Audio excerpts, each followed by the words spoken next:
Hey, what's up? It's your boy Jamie G, the world famous, here with the No Slack in the SWAC podcast. We're here today recapping the Alabama A&M versus Bethune Cookman football game on Thursday night, which turned out to be a classic. And I hope y'all Saturday is going good. We got a lot of good SWAC football coming up later on. But if you're new to the channel, make sure you're subscribed.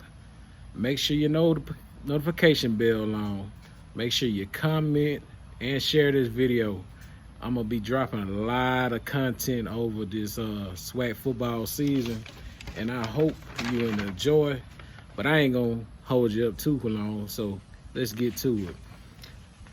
Alabama A&M came out with the victory on Thursday, 30-27, in a hard-fought game in the rain against a physical and talented Bethune-Cookman football team. But Alabama A&M jumped out in the first quarter and scored off a turnover by BCU to make the game 7-0. And then they kicked a field goal in the first quarter to make it 10-0. So the tempo was at no huddle by the A&M, and which was pretty effective against BCU because they seemed like they couldn't adjust into the first half. But BCU had stopped Alabama A&M, and they kind of held them to a field goal to make it 13-0 with a little bit left in the second quarter. And then after that field goal, Darnell Dees takes an 89-yard kickoff return to the Potments, which helped BC spark some new life into them. Made the game 13-7. Then Gary Quarles come right back behind that, get a rushing touchdown, makes it 20-7. And then all of a sudden, number 12 for BCU gets hit with this targeting call, which was kind of crazy, and after that, not too long after that, Alabama A&M fumbled, and Bethune recovers that. And then Bethune turns that into points when they got a little rushing touchdown in the red zone by Marcus Riley, and changing the game 20-13. Then Alabama A&M with about 2 seconds left in that second quarter, right before time expires, Abdul Ibrahim caught a little short pass from Aquil Glass, and you got 27-13 in the half. That first half was all Alabama A&M. They scored on the first 4 drives they had in that ball game. I thought it was going to be a little different because it was wet outside, but it turned out not to be an issue for Alabama A&M. Bethune-Cookman came out kind of slow starting offensively. They looked like they really couldn't put it together, but they defense did fairly well, and they probably just need to make some adjustments in the second half.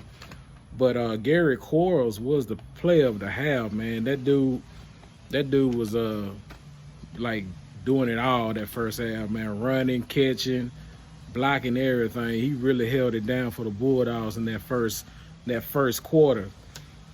And going on to that third quarter, after the half, it kind of started off kind of slow. Each team, I guess, trying to get back into their rhythm. But it looks like Bethune-Cookman came out there and made some adjustments after halftime on defense because they could really, really slow down Alabama A&M in this game. There wasn't much going on until Bethune-Cookman Bird come and he scored another touchdown, and up to that point he had 106 yards and 2 rushing touchdowns in the game already. So long story short, after that, it was an unnecessary roughness by Alabama A&M that set up another touchdown for Bethune-Cookman.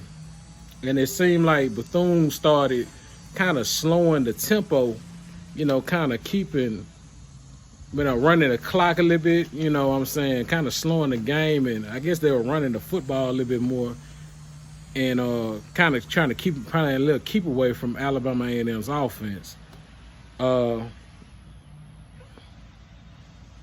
It was a lot of false starts and penalties in this, definitely going on in this game too. It was a lot of like false starts and all kind of different, like little just simple stuff. And the score after the third was 27-21. That was a strong third quarter by Bethune-Cookman. They shut out Alabama A&M offense completely that third quarter.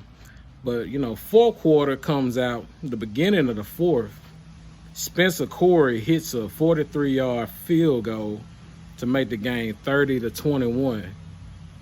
And then after that field goal, Mr. All-Purpose Jimmy Robinson takes a good kickoff return and mess around and fumbles this ball and turns the whole momentum of the game. And Alabama A&M, they recovered it, and then, you know, they thought they might were gonna be able to get the call, you know what I'm saying, reverse, but they come to find out Bethune was holding anyway, so they was gonna lose it anyway. So Bethune, Bethune throws a touchdown pass, set up by a targeting penalty in that fourth quarter to Avery. You know, he was playing a pretty good game too. And up until then, it's like 30-27. You know, Bethune trying to make a comeback and make a statement on, you know what I'm saying, national TV, trying to go ahead and knock it out for these knock out the champs, you know what I'm saying? So little after that, you know, back and forth going on, and then on fourth and, you know what I'm saying, Bethune gets another shot of they had the ball pretty much the last possession of the game with an opportunity to go ahead and knock Bethune, not Bethune, but not the Alabama A&M Bulldogs off. But Shannon Patrick misses one of the throws, which the dude was wide open. They should have scored. They really should have scored, but potentially set up a score.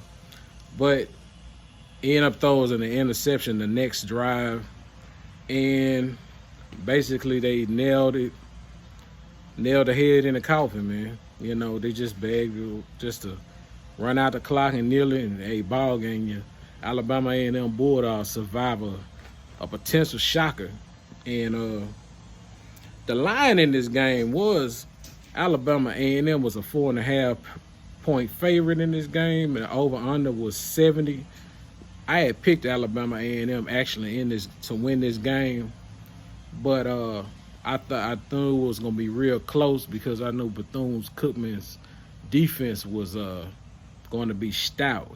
Offensively, they came out kind of slow, but they kind of picked it up a little bit too late after the first half.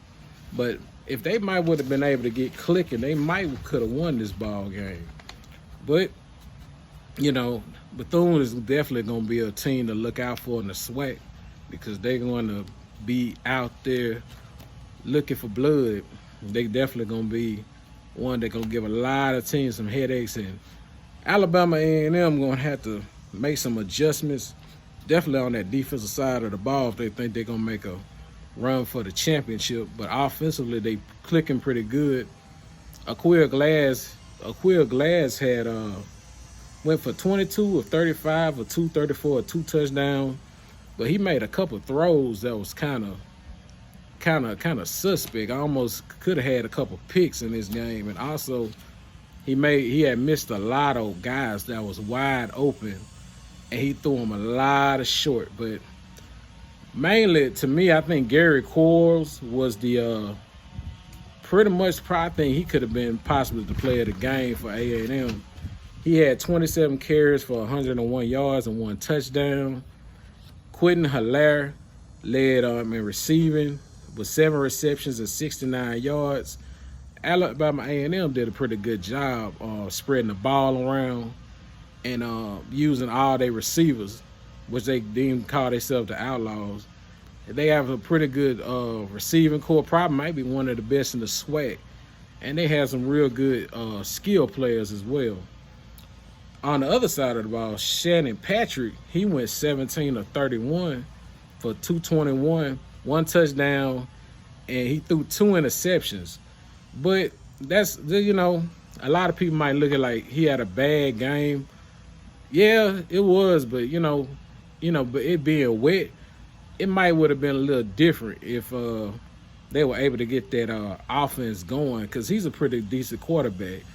But he just he'll get better over time. It be going better down the season. And Bird was the do-it-all guy for Bethune. He had 21 carries, 132 yards, and 2 touchdowns.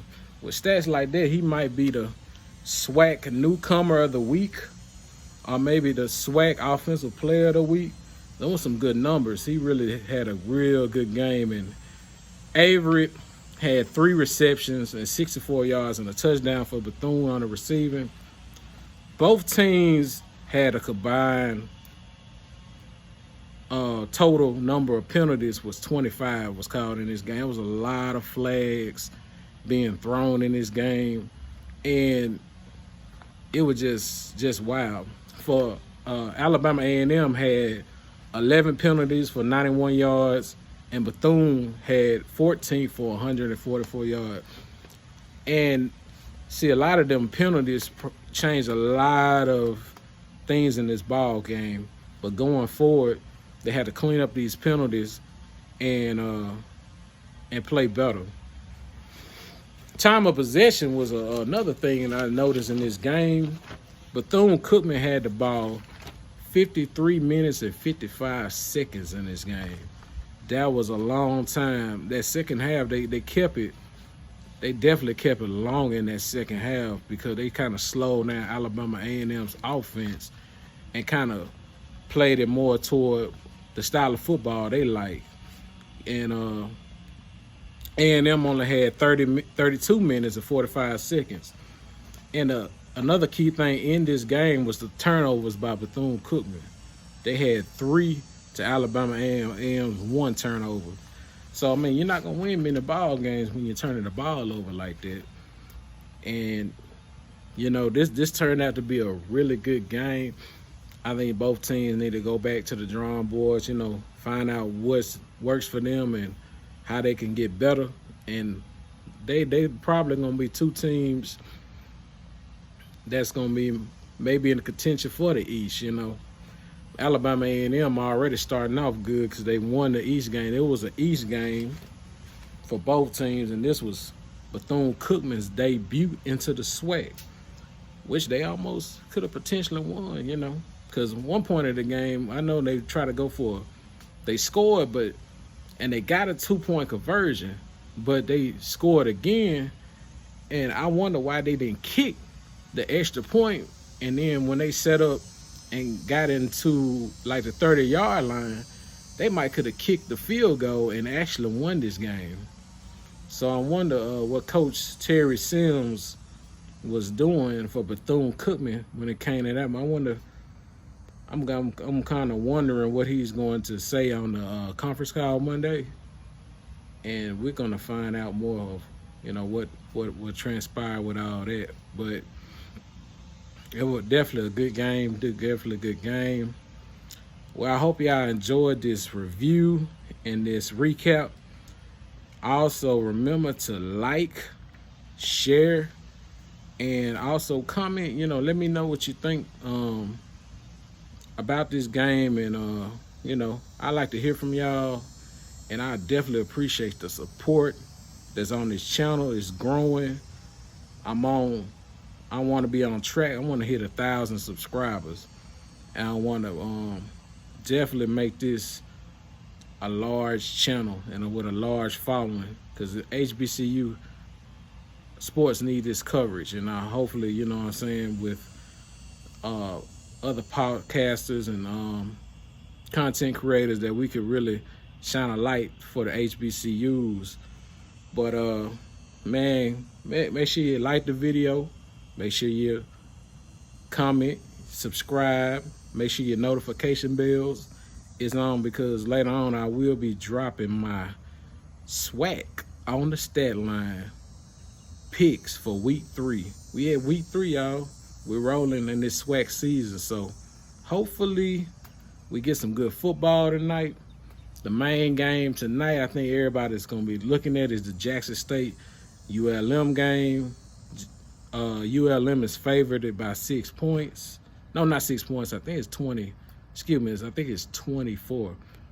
But I think win or lose, Jackson State going to beat the spread. That's probably a good pick for put a little money going on down to that boat. Place your bets. And until then, y'all, we out. No Slack in the SWAC podcast. Thank y'all for watching. Enjoy y'all Saturday. Kick back, watch a little football. Sun out. Put a little something on the grill. Drink something for me. Until then, peace.